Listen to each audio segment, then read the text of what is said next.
first birthday. We're looking for some volunteers for VAPS evaluations. Rob McKay and Joanne Linton have agreed to do it. Gary has actually accumulated the commendeds and highly commendeds so that we can actually start with those instead of going through hundreds of them. So if anyone wants to help in the process, it would be most welcome. When you say evaluation, you mean choosing what goes into VAPS? Yes. Is it? Yeah, you need quite a lot, don't you? Is it 10 and 10 or 15 and 15? I think it's... I haven't got the current regulations or whatever at the moment. I'm not sure. You know, Paul? Sorry? Do you know how many entries for VAPS for each club? Not off the top of my head. If I gave you a figure now, it would be, I know from something, it'd be 10, 20 years ago, because I've not been involved with the actual submissions from clubs. Yeah. I have a feeling... Last year.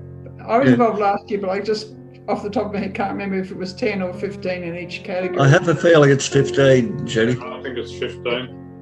Yeah. Oh, in that case, that was what I think it would be. Was, so, yeah. Quite demanding. Jenny, do you want me to find out for you and send you an email? Oh, no, I've got the data here. I could. Okay, right. Yeah, we can get... I don't mind helping, because it's something I've done before. Oh, excuse me. Jenny, when does it need to be done by? They've got to be submitted in March. End of March, I think. Have they got the print category again? That's a good question. I'll follow that up on that because one. What happened last year was the group was desperately trying to get the print ones organised and the digital ones. It's much easier because everyone's in digital and we didn't have that many prints. We had to get things printed and matted, which is quite a to-do. And then suddenly it was cancelled because of COVID. So then it's got easy. We only had to put the digitals in. But if we have to do prints, it really is quite difficult. I mean, it's quite demanding. I'll follow that up and see what's likely to happen. I know that with our next judge, he will only evaluate the prints via EDI, and then he'll look at them after when he actually gets to see them at the meeting. So he doesn't... they cancelled the prints because they weren't having the show. Yeah, well, he doesn't want to handle paper because he's saying that COVID can actually last on paper for 28 days or something. So I'm not sure. I haven't heard of that before, but it could be the show and it could be the fact that people are very cautious about it. All we need to do is look up the website with the current rules. Yep, I will.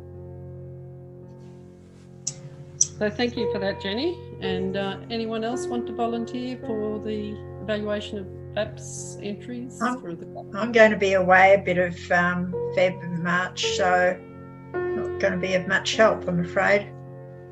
Who else is doing it? So there's Rob and Joanne, sorry. Hello, everybody. Hey, Rhonda. Rhonda. Hello. Hello. Hello, Catherine. Hi, Catherine. Hi. Hello. Okay. Hi, Gillian. Gillian. We're on a very tight time frame with the 40 minutes, and Paul is actually going to go through the slideshows for us at his evaluation for this month, which is appreciated. So I'll hand over to Paul now if I can and get Gary to pop them up. No worries, that'll be fine. While Gary's putting them up, just a couple of things. I'm unsure about whether you actually have a guideline in terms of the dimensions for each of the images, because I noticed they were a bit all over the shop. Like the standards normally would be 1920 horizontal by 1080, 1080 pixels high. So just something you might want to have a look at. Because they did come through in different sizes. Not that that's a worry from my viewpoint of seeing them. It's just that for consistency, it's probably worthwhile bearing in mind. Look, we've got 43 entries to get through in 30 minutes, so it's going to be a bit of a skip through. I guess what I'm going to do up front is just to cut off a lot of the commentary by making a general couple of comments. First of all, when it gets to having your photographs and where you have resized them, I noticed a number of the entries were a tad not sharp. Now, I suspect that they were sharp when they were taken and made. The difficulty is when you're actually doing the resizing them, is that if you take them down to a smaller size or whatever, the last thing you do before you submit them is to tweak the sharpness on them. And then all of a sudden you'll find that everything will look fine for you. If you do the sharpening before all of that, it's not going to look sharp at the end. So sharpening is the thing that needs to be done at last. So now that we've got a couple of those things out of the way, I think generally the things like your basics of exposure and so on, and they were fine. So let's go to the first one, which is glassware still life, and it's called A Different View.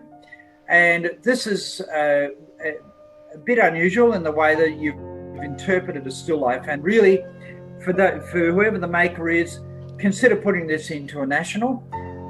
It's akin to glassware that the post-impressions painter Paul Cézanne did, where he actually played around with perspectives and so on within the same painting. And I think you've actually taken this a step further. The browns I'm not too sure about, but look, that's your choice. But have a look at the work of a lady called, and this will be in the notes for you, all these references I'm giving you, Susan Saroff. Next one's A Storm is Brewing. Yep, good strong radial composition on there.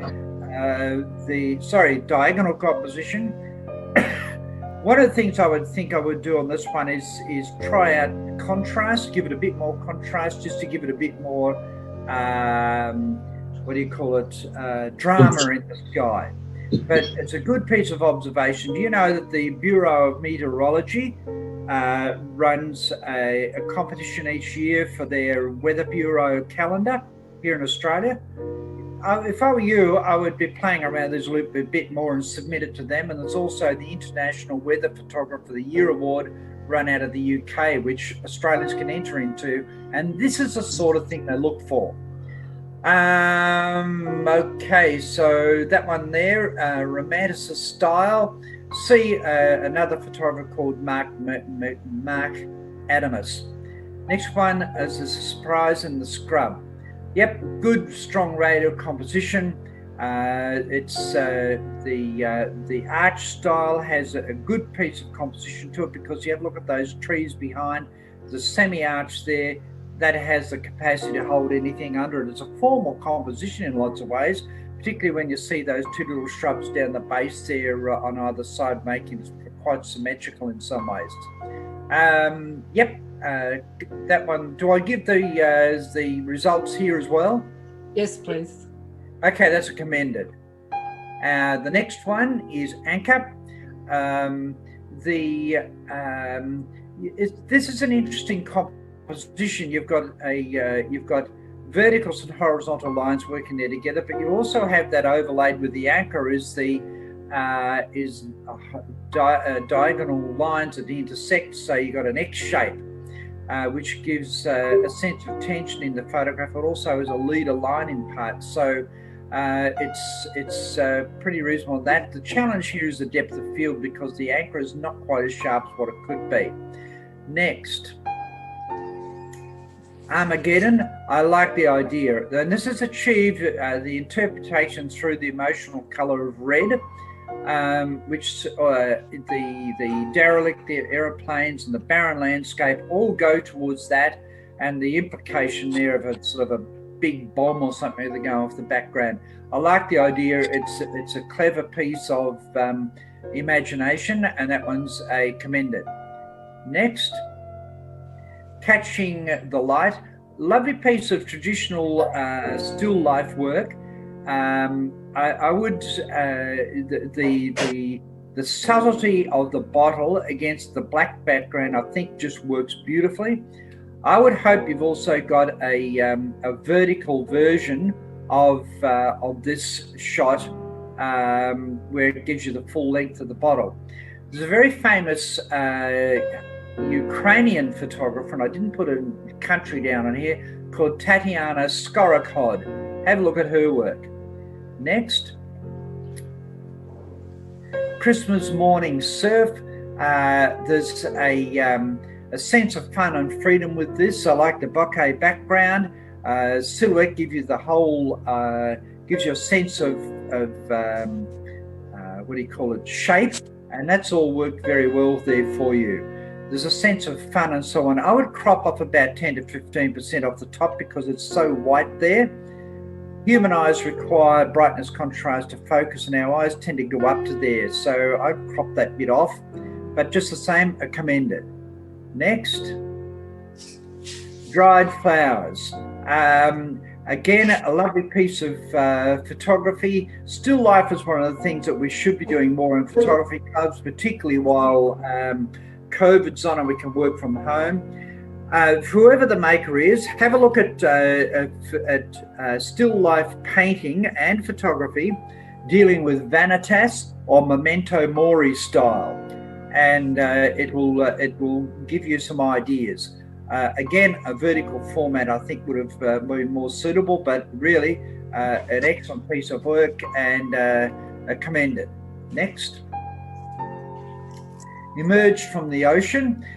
You've got sort of an X shape again here for the composition, which gives you the tension and so on. There's good cold warm contrast there with the orange and the blues. Orange advances forwards when you're dealing with the dimension, and that's worked well there. Sharpness and exposure, I think, are the challenges, but they're just post-production work, I think. Next.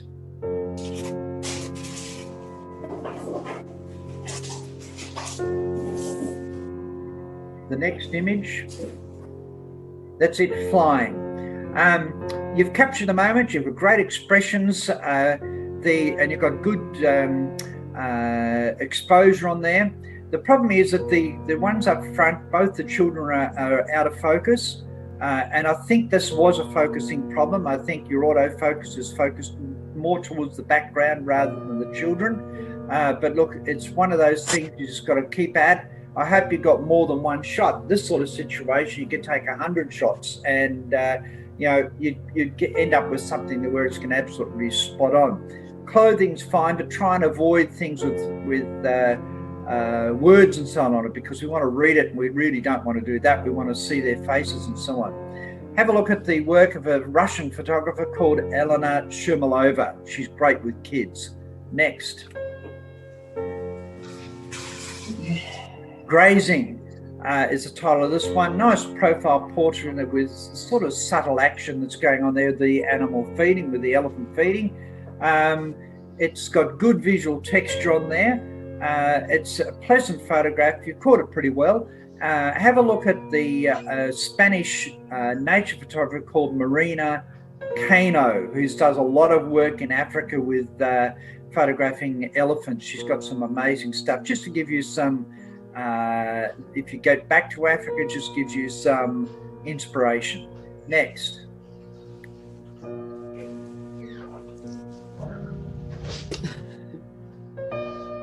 Green Bottles Fly is the title of this one. It's sharp, it's got good depth of field. The background is a distraction on this one in some ways. That green leaf or piece of grass or whatever is, although it does tie the colours up, it's still a bit of a distraction. But other than than that, it's a good piece of photography. But I think there's another one in here that could be a better image. So, and that's another thing too. There's a couple of images in here which are very similar across the comp. So just watch that in comps. Try and make them as varied as you can. Okay, next.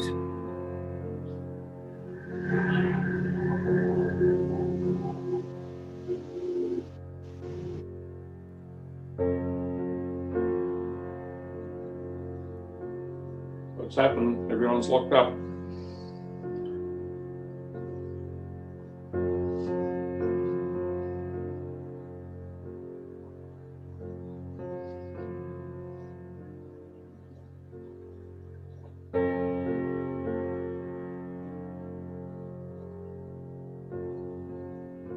Hello.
Thank you.